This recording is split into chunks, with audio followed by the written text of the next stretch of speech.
Simasi, unachanganya unajua. Hebu choko, hebu. Sikiliza bana. Sasa unalia nini? Unalia nini?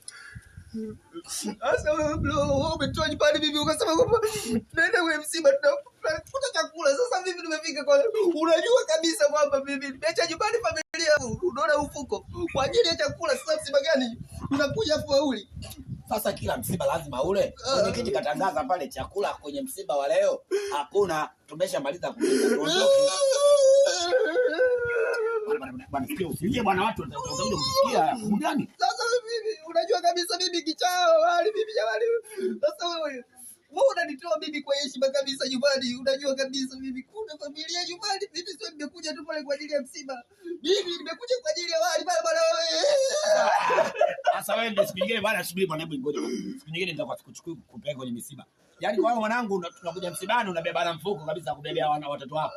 Tena ile kauli ya mwenyekiti bibi imeniuzi sana kusema kwamba chakula mkale nyumbani. Sasa bibi nyumbani kule.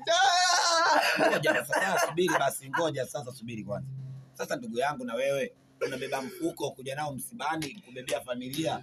Chakula cha msiba ni kama ni suna fulani watu wale chochote ili marehemu ajisikie vizuri. Sasa wewe unalia marehemu atajisikia vizuri sababu kuna chakula kweli?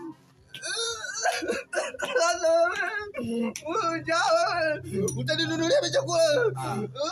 Bwana sikiliza kama bibi bwana sikiliza siku nyingine sikuchukua na kuacha baki hapo.